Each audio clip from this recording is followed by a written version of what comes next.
الله من الشيطان الرجيم. بسم الله الرحمن الرحيم. والمحصنات من النساء إلا ما ملكت أيمانكم كتاب الله عليكم، وأحل لكم ما وراء ذلكم أن تبتغوا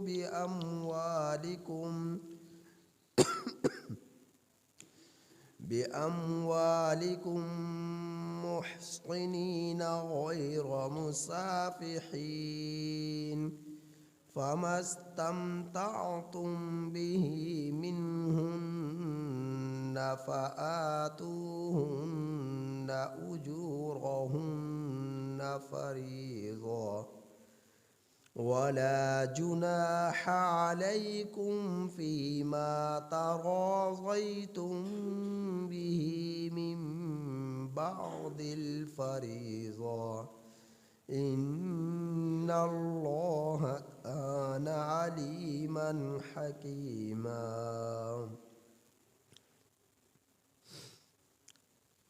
یہ سورۃ النساء کی اور سورۃ النساء کی آیت نمبر 24 ہے اور 5ویں پارے کی پہلی آیت ہے۔ یہ سورۃ النساء کی آیت نمبر 24 ہے اور 5ویں پارے کی پہلی آیت ہے۔ اس آیت کریمہ کا ترجمہ یہ ہے: والمحصنات من النساء، اور حرام کر دی گئی تم پر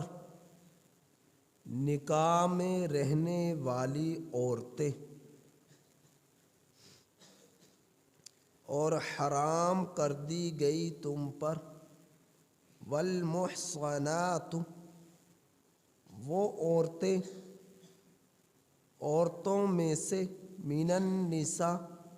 عورتوں میں سے، والمحصنات، وہ عورتیں جو کسی کے نکاح میں ہیں، اور حرام کر دی گئی تم پر نکاح میں رہنے والی عورتیں، الا ما ملکت ایمانکم، مگر وہ عورتیں کہ جن پر تمہارے دائیں ہاتھ مالک ہوئے۔ کتاب اللہ علیکم، حکم ہوا ہے اللہ کا تم پر۔ وَأُحِلَّ لَكُمْ، اور حلال کیا ہے تمہارے لیے، ما، ان عورتوں کو، وراء ذالکم، جو ان کے علاوہ ہیں، ان تبتغوا باموالکم، یہ کہ تم لوگ طلب کرو، تلاش کرو، باموالکم، اپنے مالوں کے ذریعے، محسنین، نکاح کی قید میں لانے والے ہو، غیر مسافحین، شہوت رانی کرنے کے لیے نہ ہو۔ فما استمتعتم به منہن، پھر تم ان عورتوں کو جن سے تم نے نفع اٹھایا، پھر تم نے جن عورتوں سے نفع اٹھایا، فآتوہن، سو دو تم ان عورتوں کو، اجورہن، ان کے مہر، فریضہ، جو مقرر ہوا۔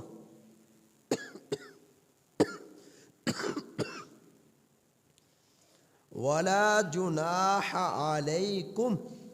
اور تم پر کوئی گناہ نہیں فی ما اس بات میں تراضیتم جس پر تم دونوں راضی ہو جاؤ فی ما تراضیتم بہ جس پر تم دونوں راضی ہو جاؤ من بعد الفریضہ مقرر کرنے کے بعد ان اللہ کان علیما حکیما بے شک اللہ تعالی خوب جاننے والے حکمت والے۔ اللہ جل جلالہ پچھلی آیات کریمہ سے ان عورتوں کا تذکرہ فرماتے چلے آ رہے ہیں کہ جن عورتوں سے نکاح کرنا حرام ہے، نکاح کرنا جائز نہیں ہوتا۔ یہاں سے بھی اللہ جل جلالہ نے کچھ مزید مسائل اور احکامات بیان فرمائے، جن میں سب سے پہلا مسئلہ یہ بیان فرما دیا کہ وہ عورت جو کسی مرد کے نکاح میں ہے، کسی مرد کے نکاح میں ہوتے ہوئے کسی شخص کے لیے اس عورت سے نکاح کرنا جو کہ کسی شخص کے نکاح میں ہے، یہ حرام ہے۔ کوئی عورت کسی شخص کے نکاح میں ہے تو کسی کے نکاح میں ہوتے ہوئے کوئی اور شخص بھی اس سے نکاح کرے تو یہ اس کے لیے حرام ہے۔ اللہ رب العزت نے والمحصنات من النساء کے جملے کے ذریعے سے، الفاظ کے ذریعے سے، اس قید کے ذریعے سے ان تمام ملحدین کا رد کر دیا کہ جو یہ بات کہتے ہیں، یا مغرب میں پڑھنے والے یا مغرب کی سوچ رکھنے والے، انگریز کی غلامی والی سوچ رکھنے والے جو لوگ یہ بات کہہ دیتے ہیں کہ جب ایک مرد کے نکاح میں بہت ساری عورتیں آ سکتی ہیں، ایک مرد ایک دو تین چار نکاح کر سکتا ہے، تو ایک عورت اپنے نکاح میں 1 2 3 4 مرد کیوں نہیں رکھ سکتی؟ تو ملحدین یہ سب سے زیادہ اس ایشو کو اٹھاتے ہیں اور وہ یہ بات کہتے ہیں کہ جب ایک مرد اپنے نکاح میں ایک سے زیادہ بیوی رکھ سکتا ہے تو ایک عورت بھی ایک سے زیادہ مردوں سے نکاح کر سکتی ہے۔ تو اللہ جل جلالہ نے ایسے لوگوں کی تردید کی جو یہ سوچ رکھتے ہیں، اور یہ قید والمحصنات کی لا کر اللہ تعالیٰ نے بیان فرما دیا ایک عورت کسی مرد کے نکاح میں ہے تو کوئی اور مرد اس عورت سے نکاح نہیں کر سکتا۔ معلوم یہ ہوا ایک عورت ایک وقت میں ایک ہی مرد کے نکاح میں رہ سکتی ہے، ایک ہی وقت میں کسی اور مرد کے نکاح میں وہ عورت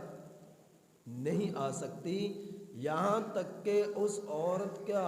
مرد یا تو وفات پا جائے، اس عورت کا خامد یا اسے طلاق دے دے، عدت گزرنے کے بعد وہ عورت کسی اور شخص سے نکاح کر سکتی ہے۔ عدت گزرنے سے پہلے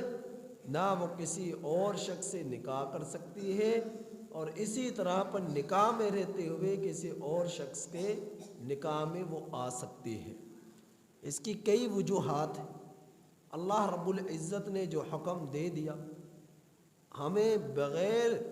چوں چاں کے بغیر اس حکم پر عمل کرنا چاہیے،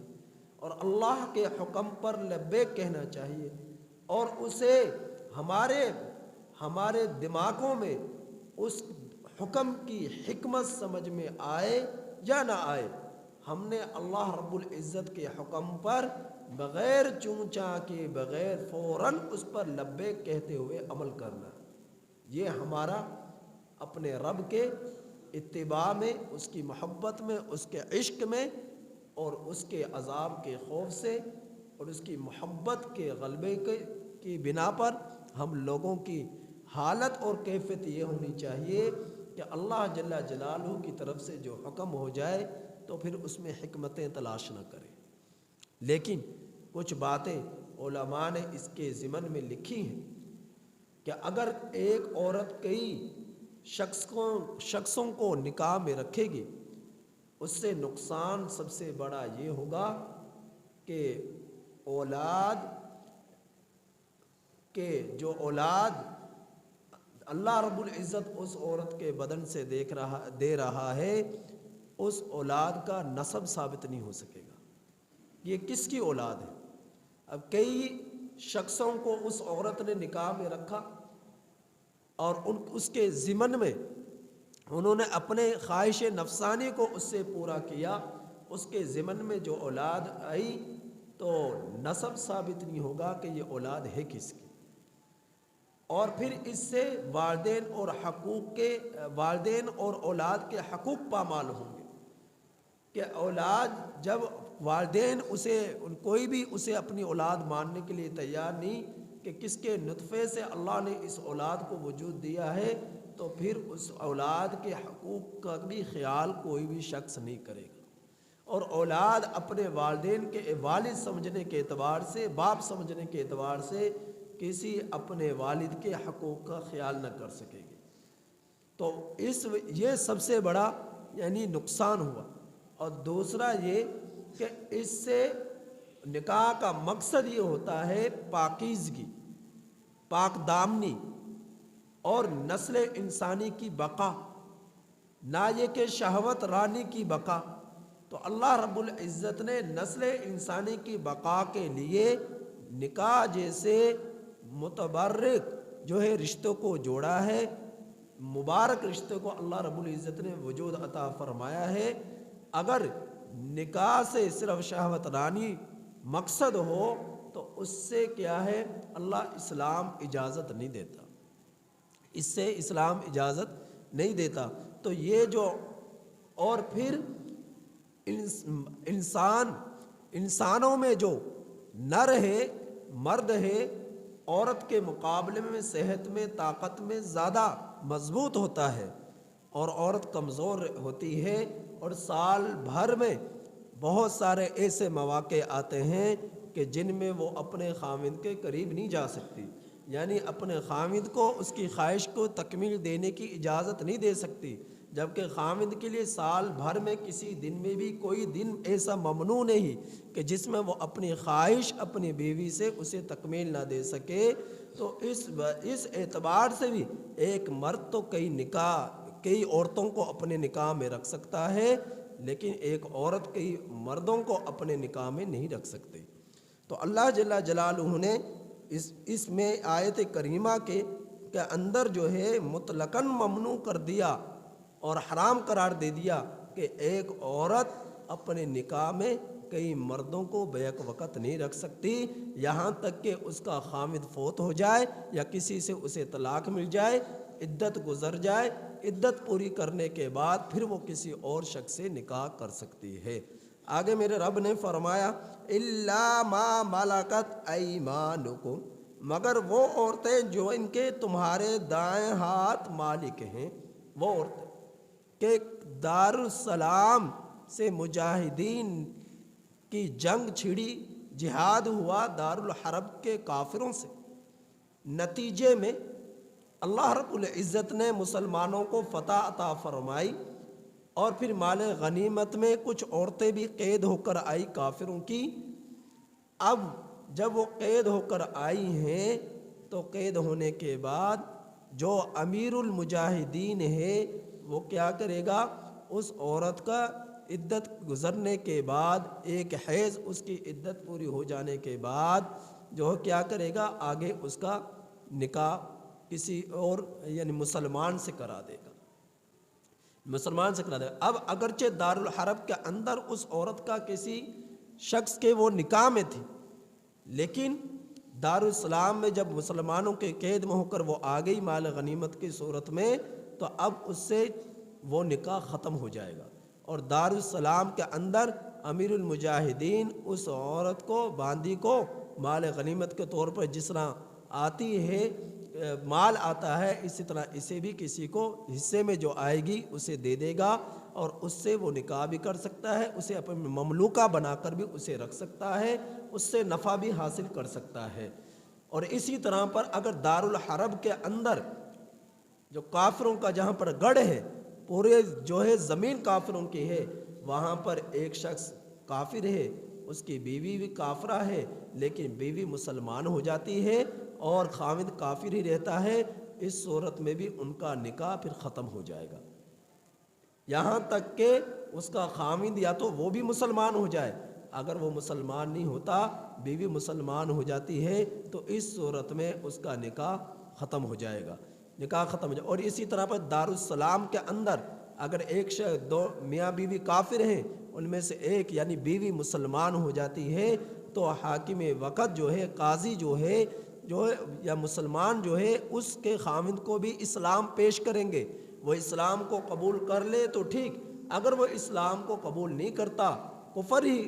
کہ میں زندگی بسر کرتا ہے، تو پھر کیا ہے، اس کی بیوی جدا کرا دی جائے گی جو مسلمان ہوئی تھی، اور عدت پوری کرنے کے بعد پھر آگے وہ دوسرے خاوند سے نکاح کر سکے گی۔ عدت کا حکم ان کافر کی بیوی کے لیے بھی کیوں دیا گیا کہ ہو سکتا ہے اس کافر کے نطفے سے اس کے پیٹ میں کوئی بچہ پڑ رہا ہو، تو وہ جو ہے اس کا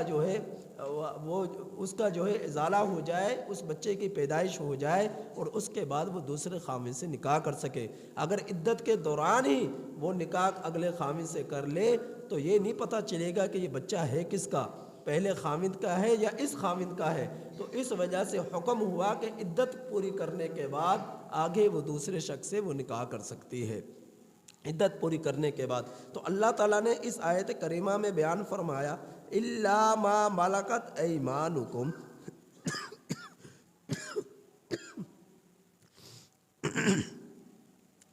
مگر جن کے تمہارے دائیں ہاتھ مالک ہوئے، کتاب اللہ علیکم، حکم ہوا ہے اللہ کا تم پر۔ یہ اللہ رب العزت نے پیچھے سے آیت نمبر 22-23 سے عورتوں کی حرمتوں کا جو ذکر فرمایا کہ کن کن عورتوں سے نکاح کرنا تمہارے لیے حرام ہے، یہ سب اللہ کا حکم ہے تم پر، لہٰذا تم نے اللہ کے حکم پر عمل کرنا ہے، اس سے ہٹ کر زندگی نہیں گزارنی، ان احکامات کو توڑنا نہیں ہے، ان سے جو ہے نظر انداز نہیں ہونا، ان کو نظر انداز نہیں کرنا، ان رشتوں کا احترام کر کر تم نے جو ہے رشتہ داریاں جوڑنیاں ہیں، ان رشتوں کا احترام کر کر تم نے نکاح کرنے ہیں۔ اللہ رب العزت کا حکم تم نے توڑنا نہیں ہے، یا اللہ رب العزت تمہیں حکم دے رہا ہے، کسی عام انسان کا حکم نہیں ہے، کسی عام انسان کے بتلائے ہوئے یہ مسائل نہیں ہیں، بلکہ براہ راست اللہ رب العزت کی طرف سے یہ احکامات تم پر نازل ہوئے ہیں، یہ مسائل تم پر نازل ہوئے ہیں، لہٰذا انہیں سمجھو، انہیں سیکھو، اور پوری طرح ان پر عمل کرنے کی کوشش کرو۔ آگے اللہ تعالیٰ نے بیان فرمایا، وَأُحِلَّ لَكُم مَّا وَرَاءَ ذَلِكُمْ، اور تمہارے لیے حلال کر دی گئیں وہ عورتیں جو ان کے علاوہ ہیں۔ یہ جتنی بھی رشتے عورتوں کا ذکر ہوا کہ کن کن عورتوں سے تمہارے لیے نکاح کرنا حرام ہے، اللہ رب العزت نے کھول کر ان کی تفصیل بیان فرما دی، فرمایا ان کے علاوہ جتنی بھی عورتیں ہیں ان کے ساتھ تمہارے لیے نکاح کرنا حلال ہے، جائز ہے۔ مثلا چچا زاد بہن ہے، خالہ زاد بہن ہے، ماموں زاد بہن ہے، چچا کی بیوی ہے، چچا کی وفات کے بعد یا چچا کے طلاق دینے کے بعد ماموں کی بیوی ہے، ماموں کے وفات پا جانے کے بعد یا ماموں کے طلاق دینے کے بعد اس سے بھی کیا ہے، وہ نکاح کر سکتا ہے۔ تو ان جتنے بھی رشتے ہیں، ان رشتوں کے علاوہ جتنی بھی عورتیں ہیں ان کے ساتھ تم کیا کر سکتے ہو، نکاح کر سکتے ہو، بشرطے کہ کوئی وجہ حرمت یا ممانعت نہ پائی جائے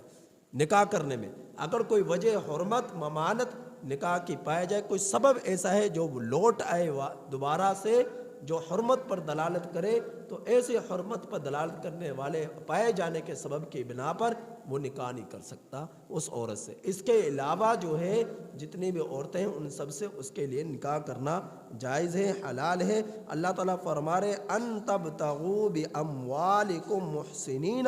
یہ کہ تم لوگ بشرطے کہ تم لوگ تلاش کرو اپنے مالوں کے ذریعے سے محسنین، نکاح کے قید میں لانے کے لیے، نہ یہ کہ غیر مصافحین، شہوت رانی پوری کرنے کے لیے، اس غرض سے تمہارا کسی عورت کو اپنی قید میں نہ لے کر آؤ، بلکہ نکاح مقصد ہو، کہ پاکیزگی مقصد ہو، جو ہے پاکیزگی مقصد ہو، نکاح مقصد ہو، کوئی اور مقصد نہ ہو۔ اب اس سے وہ تمام راستہ کا سد باب ہو گیا جو ناجائز طریقے سے خواتین سے، عورتوں سے جو اپنی خواہش نفسانی کو پورا کرتے ہیں پیسے دے کر، یہ حرام خوری کے جو اڈے کھلے ہوئے ہیں، یا معاشرے کے اندر جگہ جگہ کچھ نہ کچھ پیسے اجرت دے کر جو ان سے جو ہے بے حیائی کرتے ہیں عورتوں سے یا عورتیں مردوں سے، اللہ رب العزت نے ان تمام جو ہے حرام خوری کے اڈوں کا سد باب کر دیا۔ حرام خوری کرنے والے مرد عورت، عورت مرد کا آپس میں نفع حاصل کرنے کا سد باب کر دیا۔ تو اللہ تعالیٰ نے فرمایا نکاح میں رکھنے کے لیے تم پہ مال خرچ کرو، نہ یہ کہ اپنی جو ہے بے حیائی کرنے کے لیے تم مال خرچ کرو، نکاح پر مال خرچ کرو۔ نکاح پر کس طرح؟ مہر مقرر کرو۔ تو قرآن کریم کی اس آیت کریمہ سے یہ بات معلوم ہوئی کہ نکاح کے اندر مہر کا ہونا یہ فرض ہے، مہر کے بغیر نکاح نہیں ہوا کرتا۔ مہر یہ جو ہے مقرر کرنا یہ فرض ہے، مہر کے بغیر نکاح نہیں ہوا کرتا۔ اور فرمایا کہ مہر جو ہے حضرات احناف کے نزدیک کم از کم 10 درہم ہو، اور 1 درہم 3.5 ماشا کا ہوتا ہے۔ تو حالات اور وقت کے اعتبار سے دیکھ لیا جائے کہ 10 درہم کی قیمت کتنی بنتی ہے۔ یہ تو کم از کم جو ہے اس کی تعداد ہے مہر کی، لیکن زیادہ سے زیادہ تم جتنا دے سکتے ہو مہر دینا چاہو تم دے سکتے ہو، اس کی اجازت ہے اور اچھی چیز ہے کہ دیا جائے۔ اور آگے اللہ تعالیٰ نے فرمایا وَلَا جُنَاحَ عَلَيْكُمْ، تم پر کوئی گناہ نہیں، فِيمَا تَرَاضَيْتُمْ بِهِ مِن بَعْدِ الْفَرِيضَةِ، اس بات میں کہ جس پر تم دونوں راضی ہو جاؤ مقرر کرنے کے بعد۔ مثال کے طور پر مہر مقرر کیا، مہر مقرر کرنے کے بعد اس نے اسے ادا بھی کر دیا، لیکن بعد میں بیوی کہتی ہے کہ مجھے کوئی بات نہیں، میں نے آدھا مہر آپ کے لیے معاف کیا، یا پورا مہر میں نے آپ کے لیے معاف کیا، میں اپنا مہر نہیں لینا چاہتی۔ تو اس صورت میں اس کی اجازت ہے کہ شریعت اس کی اجازت دیتی ہے کہ اگر بیوی خاوند کے لیے مہر کو معاف کرتی ہے، پورے مہر کو یا آدھے مہر کو، تو وہ معاف کر سکتی ہے، لیکن نکاح کے اندر مہر کا مقرر کرنا معجل کی صورت میں یا معجل کی صورت میں، یعنی کہ وہ بیان کر دے نکاح کے موقع پر جب نکاح ہو رہا ہے کہ اتنا میں مہر دوں گا، 1 سال بعد دوں گا، 3 سال بعد دوں گا، 10 سال بعد دوں گا، یا فی الفور ادا کروں گا، ابھی اسی وقت ادا کروں گا۔ اور مہر کے اندر مال ہو، مال وہ چیز کہ جسے جو ہے وہ عورت اپنی ضرورتیں پوری کر سکے، اب وہ چاہے کرنسی ہو، چاہے ڈالر ہو، چاہے سونا ہو، چاہے چاندی ہو، کوئی بھی چیز ہے ایسی جس سے وہ عورت، وہ بیوی اپنی ضرورتیں پوری کر سکے، نفع حاصل کر سکے، تو وہ مہر کے اندر دیا جا سکتا ہے، وہ مہر کے اندر دیا جا سکتا ہے۔ لیکن وہ مہر اگر معجل ہے اور خاوند نے ابھی ادا نہیں کیا، لیکن اگر بیوی یہ کہے نکاح تو ہو گیا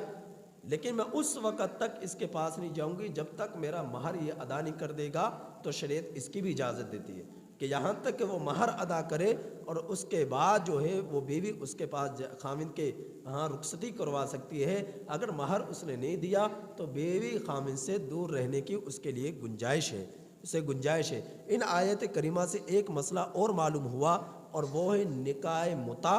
اور نکاح مؤقت۔ اہل تشیع کے نزدیک نکاح متع کو یہ بہت زیادہ رواج دیتے ہیں۔ ایک فرقہ ایسا ہے جو نکاح متع کو بہت زیادہ عام کرتا ہے۔ نکاح متع اسے کہتے ہیں کہ مال دے کر نکاح کرنا، مال کے ذریعے سے نفع حاصل کرنے کے بعد اسے طلاق دے دینا، اسے کہتے ہیں نکاح متا۔ نکاح مؤقت کہتے ہیں کہ 2 سال 3 سال 10 سال یا 1 مہینے یا 2 دن کے لیے نکاح کرنا، اور اسے کہتے ہیں نکاح مؤقت، یعنی کچھ وقت کے لیے نکاح کرنا، گھنٹے کے لیے، 2 گھنٹے کے لیے، 1 دن کے لیے، 3 دن کے لیے نکاح کرنا، اور اس کے بعد اسے آزاد کر دینا، اسے طلاق دے دینا، اسے چھوڑ دینا۔ تو شریعت اسلام کے اندر نہ نکاح متا کی اجازت ہے، شریعت اسلام کے اندر نہ ہی نکاح مؤقت کی اجازت ہے۔ تو نکاح متا یہ کہ پیسے دے کر نفع حاصل کر لیا کسی خاتون سے نکاح کے ذریعے سے اور اسے پھر طلاق دے دی، یا نکاح مؤقت 1 سال 2 سال کے لیے نکاح کر لیا اور اس کے بعد پھر اسے طلاق دے دی، تو نکاح مؤقت کی قید لگا کر نکاح کرنا یا نکاح متا کی قید لگا کر نکاح کرنا، دونوں کی اسلام کے اندر کوئی گنجائش نہیں ہے۔ اور ان آیات کریمہ میں جن دلائل کے ذریعے اس بات کو پوری طرح اجاگر کیا گیا اس کو سمجھنے کے لیے وقت چاہیے، لیکن خلاصہ یہی ہے، اس شریعت اسلام کا اندر نہ نکاح متا کی اجازت ہے نہ ہی نکاح موقت کی اجازت ہے۔ جب کوئی شخص کسی خاتون کو اپنے نکاح کے بندھن میں باندھ رہا ہے تو تا حیات اس کو اپنے نکاح کے بندھن میں باندھے، نہ یہ کہ 1 سال 2 سال 1 مہینے 2 مہینے کے لیے اپنے نکاح کے بندھن میں باندھے۔ شریعت اس کی اجازت نہیں دیتی کہ اللہ رب العزت نے رشتہ زوجیت اتنا پاکیزہ رشتہ بنایا ہے کہ اللہ تعالیٰ نے نکاح کرنے والوں کا آدھے ایمان کی بھی تکمیل عطا فرما دیتے ہیں، اور جو ہے آدھا ایمان اس کا جو ادھورا رہ جاتا ہے وہ بھی مکمل ہو جاتا ہے، اور اس سے زندگی کے اندر پاکیزگی آ جاتی ہے، گناہوں کا سد باب ہو جاتا ہے، بے حیائی کی جڑ جو ہے کٹ جاتی ہے، اور جو ہے اللہ رب العزت نسل انسانی کی بقا عطا فرماتے ہیں۔ یہ اس قدر پاکیزہ رشتہ ہے، زوجیت کا جو رشتہ ہے، میاں بیوی کا جو رشتہ ہے، اس وجہ سے یہ ہمیشہ کے لیے ہو، تا حیات ہو، جہاں تک کہ اللہ کا حکم ہو جائے موت کی صورت میں، اس وقت تک کے لیے ہو۔ اسی وجہ سے اگر کسی شخص کا نکاح ہوا اور نکاح کے بعد کوئی طلاق دے دے تو اللہ رب العزت کا عرش بھی ہل جاتا ہے، زمین بھی ہل جاتی ہے۔ اس قدر بری چیز ہے طلاق کا دینا، جدائیگی کا اختیار کرنا، میاں بیوی کے اندر تفریق کا ہو جانا، جدائیگی ہو جانا، اس قدر بری چیز ہے۔ اللہ کی نظروں میں مبغوض ترین کاموں میں سب سے زیادہ برا اور مبغوض کوئی عمل ہے تو وہ طلاق کا ہے، کہ طلاق کا ہے، طلاق کا ہو جانا۔ اب اس سے آپ اندازہ کیجئے کہ زندگی بھر میں چاہے 50 سال بعد 100 سال بعد کوئی شخص اپنی بیوی کو طلاق دے رہا ہے تو اللہ کی نظروں میں اس کی جو ہے اللہ کی نظروں میں کس قدر یہ برا، بدترین، یہ مبغوض ترین، یہ اللہ رب العزت کا ہاں ناپسندیدہ جو ہے عمل ہے جو یہ طلاق کا ہے۔ تو اگر کوئی شخص نکاح متا کرے کچھ مدت کے لیے، کچھ وقت کے لیے، یا نکاح مؤقت کرے کچھ مدت کے لیے، کچھ وقت کے لیے، تو اللہ رب العزت اس کی کیسے گنجائش دے سکتے ہیں؟ جب اللہ رب العزت زندگی بھر میں طلاق کو پسند نہیں کر رہے تو کچھ مدت کے لیے کوئی اپنے نکاح میں کسی عورت کو رکھے، اسے کس طرح پسند فرمائیں گے؟ تو معلوم یہ ہوا نکاح متا کی شریعت اسلام کے اندر کوئی گنجائش نہیں ہے، نکاح موقت کی شریعت اسلام کے اندر کوئی گنجائش نہیں ہے۔ تو آخر میں اللہ تعالیٰ نے بیان فرمایا، ان اللہ کان علیما حکیما، بے شک اللہ تعالیٰ خوب جاننے والے ہیں، خوب حکمت والے ہیں۔ یہ رشتے ہیں جو میرے رب نے بیان فرما دیے۔ اب کون ان کی پاکیزگی کا خیال رکھتا ہے، کون ان کی حرمتوں کا احترام کرتا ہے، یہ اللہ کے علم میں ہے۔ اگر دنیا والوں سے چھپ چھپا کر کسی نے ایسی عورت سے نکاح کر لیا جس سے نکاح کرنا اس کے لیے جائز نہ تھا، کسی نے بیک وقت 2 بہنوں کو اپنے نکاح میں رکھ لیا، کوئی دنیا والے کے علم میں ہو یا نہ ہو لیکن اللہ خوب جانتا ہے، یا اسی طرح کسی شخص نے کسی ایک شخص کے نکاح میں رہنے والی عورت سے نکاح کر لیا، یعنی ایک شخص کے نکاح میں ایک عورت موجود ہے اور پھر اس کے ایک شخص سے نکاح میں موجودہ رہنے والی عورت سے پھر کسی دوسرے شخص نے نکاح کر لیا، کسی اور سے وہ چھپ سکتا ہے لیکن اللہ سے نہیں چھپ سکتا۔ اور فرمایا حکیمہ، اللہ کی اس میں حکمتیں پوشیدہ ہیں جو اللہ رب العزت نے احکامات اور مسائل بیان فرمائے ہیں، لہٰذا تم ان حکمتوں کا خیال رکھو، ان پیچیدگیوں کا خیال رکھو، ان مسائل پر عمل کرو، ان احکامات پر عمل کرو، اور اللہ رب العزت کے حلال کردہ چیزوں کو حلال سمجھ کر زندگی بسر کرو، اور اللہ رب العزت کی طرف سے حرام کردہ چیزوں پر کو حرام سمجھ کر زندگی بسر کرو۔ اسی میں ہمارے لیے نجات ہے، اس میں رب کی رضا ہے۔ اللہ تعالیٰ سے دعا ہے کہ اللہ تعالیٰ ہمیں ان آیات کریمہ کی کامل سمجھ عطا فرمائے اور عمل کی توفیق عطا فرمائے۔